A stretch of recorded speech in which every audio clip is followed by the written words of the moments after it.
ती पूजा सगळं पाहून त्यांचं मन प्रसन्न झालं. ते श्लोक म्हणाले, ते श्लोक म्हणून दर्शन घेऊन पुजाऱ्याला विचारू लागले, म्हणले का हो हे मंदिर कोणाचं आहे? पुजारी म्हणले तुम्हाला समजत नाही का? देवीच आहे. ते म्हणले नाही देवीचं हे आलं लक्षात, पण कुणी बांधलंय, याचे निर्माता कोण आहे? ते म्हणले आमचे राजे साहेब आहेत. बर कुठे आहेत ते? त्यांना मला भेटायचंय.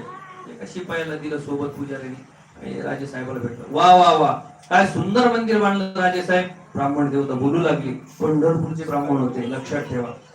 आणि म्हणले राजे साहेब लहान तोंडी मोठा घास घेतो, हा कमाल आहे. म्हणले ही जगत जननी जगदंबा माता, हिची तुम्ही सेवा करता, तुम्ही कदाचित शाक्त परंपरेत असाल. आपल्याकडे पण काही काही परंपरा आहे. जो गणपतीची उपासना करतो सर त्याला गणपत्य म्हणलं जातं. जो देवीची उपासना करतो नित्य त्याला शाक्त परंपरा म्हणलं जातं. जो पांडुरंगाची परंपरा जपतो, पांडुरंगाची उपासना करतो त्याला वारकरी परंपरा म्हणतात. या सगळ्या परंपरा मग कौतुक केलं. म्हणले हे जगत जननी जगदंबा मातेचं तुम्ही एवढं मोठं भव्य दिव्य मंदिर बांधलं, सगळ्या गोष्टी मान्य, पण ही तुमची देवी ही जगदंबा माता आमच्या पंढरपूरच्या पांडुरंगाच्या देवळात झाडलोटीचं काम करते. म्हणले हिला काय बघत बसले तुम्ही? असं म्हणल्यावर राजा एवढा संतापला. राजा म्हणाला जर ब्रह्महत्येचं पातक लागलं नसतं ना म्हणले देवा, तर निश्चित तुम्हाला इथंच सुळावर दिला असत, पण तुम्ही पंढरपूरून आलात सांगता म्हणून मी थांबलो. माझ्याकडून पातक होता कामा नये. हे खरंय? ब्राह्मण देवता तेवढ्याच मवाळ आवाजामध्ये सांगू लागली. हो म्हणले महाराज, राजे साहेब मी जर बोलतो ते खोटं ठरलं तर मी परत येतो बा कर्नाटकात आणि मला मग तुम्ही सुळावर द्या. राजे साहेबांनी ठरवलं. म्हणले देवा जर यदा कदाचित हे खरं निघालं तर तुम्हाला त्या काळात 5,000 सुवर्ण मुद्रा म्हणजे सोन्याच्या मोहरा देतो. 5,000 त्या काळातले विचार करा. आताचे नको जाऊ द्या, 1,00,000 काहीतरी 60,000 गेले तोळ्याला. असो जर हे खोटं ठरलं तर परत पंढरपूर वापस आले आणि वापस आणल्यानंतर परत तुम्हाला सुलावर देण्यात येईल. ब्राह्मण देवतांनी सांगितलं कबूल आहे. असं म्हणल्यानंतर त्यांनी सांगितलं माईक बंद करा. राहू द्या,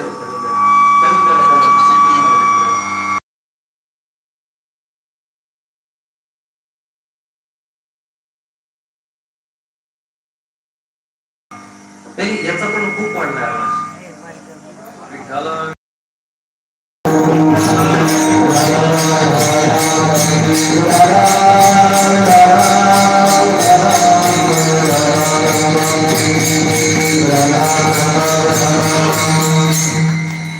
याचा कमी करा थोडा.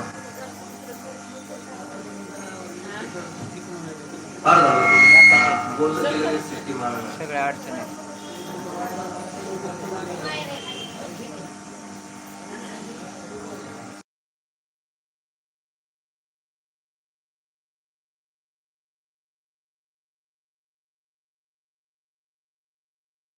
स्वारी पंढरपूरला निघाली.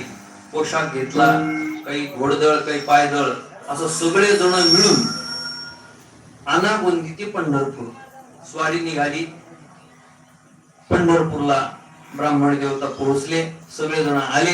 आल्यानंतर म्हणायला लागले चला कुठे आहे ते पांडुरंगाचं मंदिर, आम्हाला दाखवा तुमच्या देवाचं मंदिर.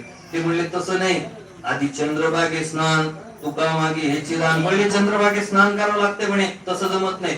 ठीक आहे. राजे साहेबांनी पोशाख उतरवला, तलवार बाजूला ठेवली, स्नान केलं, दुसरा पोशाख चढवला, तलवार घेतली. म्हणले चला. नाही म्हणले आता पुंडलिकाचं दर्शन.